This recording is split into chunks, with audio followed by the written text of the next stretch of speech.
So we've got breaking news regarding Elon Musk, the Tesla CEO. As of now, he is the biggest loser in history. We've got to talk about this one. Check out these headlines. It says Musk record Tesla pay plan rejected again by the Delaware judge. You also have this. Tesla loses bid to restore Elon Musk 56 billion pay package. Poor Elon. And what's even worse for them is because they lost, they have to pay the lawyer fees on the other side, which is like $345 million. Also, this headline, Musk multi-billion pay package rejected again by judge. And you have this, Tesla CEO Elon Musk loses bid to get 56 billion pay package reinstated. So of course Elon's going to be angry, and you get these kind of headlines also. Musk rivals fear he will target them with his new power. And guys, it's funny because the original number that we're all told about Elon Musk's pay package at 56 billion, Bloomberg was saying as of today, market close on Monday, his pay package is actually worth 101.5 billion. So if he ends up not getting that, that is literally like the biggest pay package in history. And then he may not get it, so he'll be the biggest loser in history. 101 billion. I want to talk about this thing because I think it's an important story. I understand the Tesla fanboys and fangirls all want this guy to get his $101.5 billion. It's like a ridiculous amount of money. But I have some pushback on this stuff, and I want to go through what's going on. Why are people saying different things when you hear about this stuff? So one, basically the way this game is played, Elon Musk doesn't actually take much, actually any salary, I should say, from Tesla. He's paid in options and stock. What he does to live and fund his lifestyle is basically get loans all the time, right? So his whole net worth is based on the price of the stock.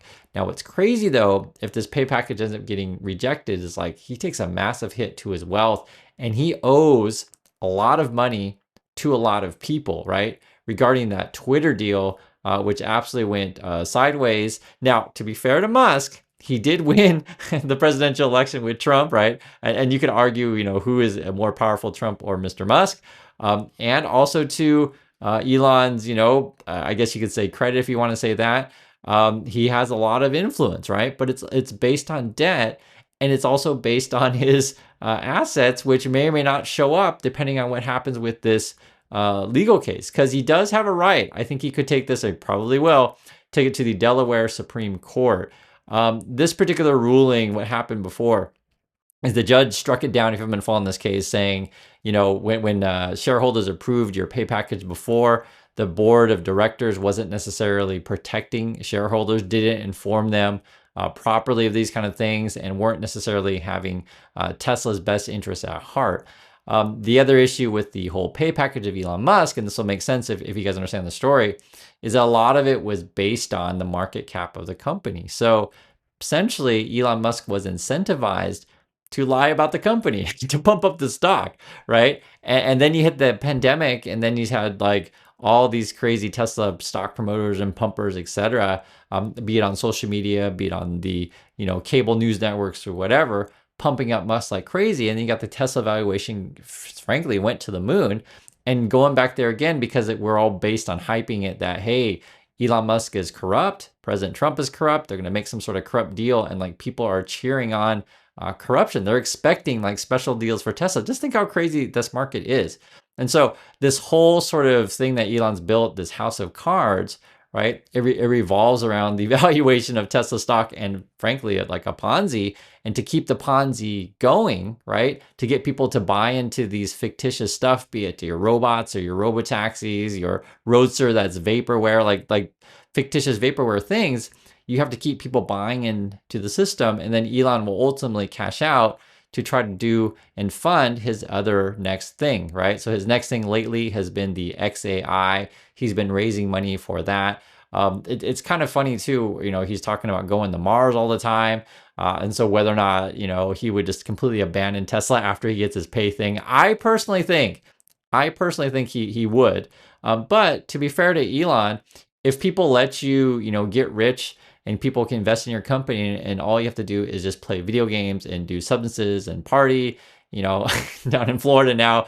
Oftentimes he's partying elsewhere, but these days he's just partying at Mar-a-Lago. Hey, might as well stay CEO and don't do anything, because as many people have been pointing out, what Elon has been proving, theoretically running all of these multiple companies, he's actually not doing anything other than pumping up the stocks, spending all his time on Twitter and hanging out with Trump and the fam. I guess Elon is now considered Uncle Elon among the Trumps, that kind of thing. And this whole fiasco has been really fascinating to watch, because you have all of these paid stock promoters basically saying, oh, Elon needs to get his money. He needs to get that $101 billion, because what would we do if one person didn't get $101 billion?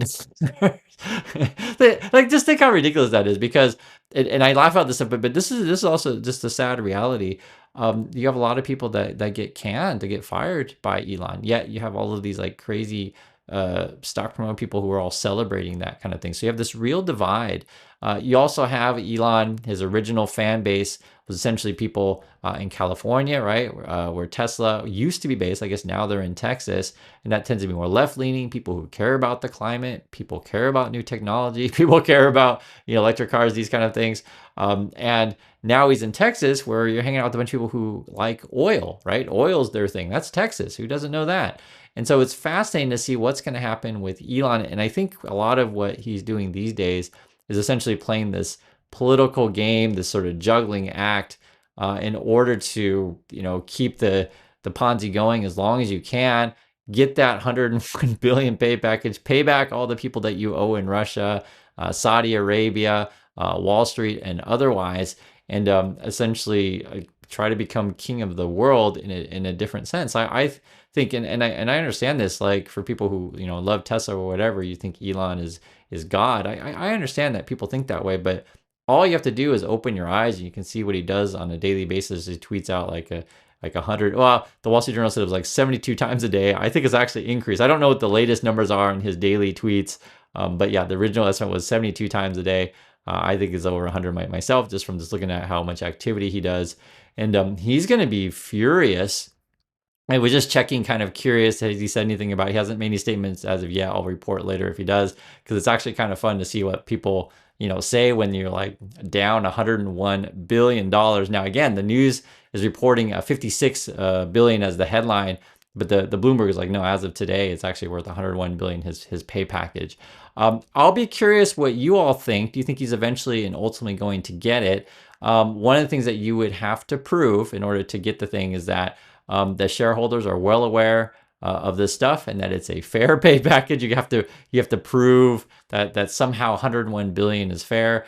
And I think the argument they're going to make, they're going to say, well, look at all of our shareholders that are wealthy, and look how awesome we are. It's not really a great argument. I mean, or they'll try to make the case of, well, it's a deal is a deal. Right. And then what's interesting about this stuff, and when they were pumping it up before, because it was rejected the first time, and then the social media stock promoters started, saying, oh, you got to vote for Elon's pay package. It's so awesome. Tesla started disclosing the social media promoters' posts in their SEC filings. Right. It was crazy. And right now, the latest sort of pump by Elon again is those robots, is the robotaxis, and I guess they got this new FSD thing out, number 13. The thing is, though, it's just a software thing. I mean a software upgrade, but not, well, downgrade, however you want to call it. We'll just say a software update. It's a better way to say it. But until they ever, decide to build a real FSD with real sensors, because right now they're cameras only, it's never going to work.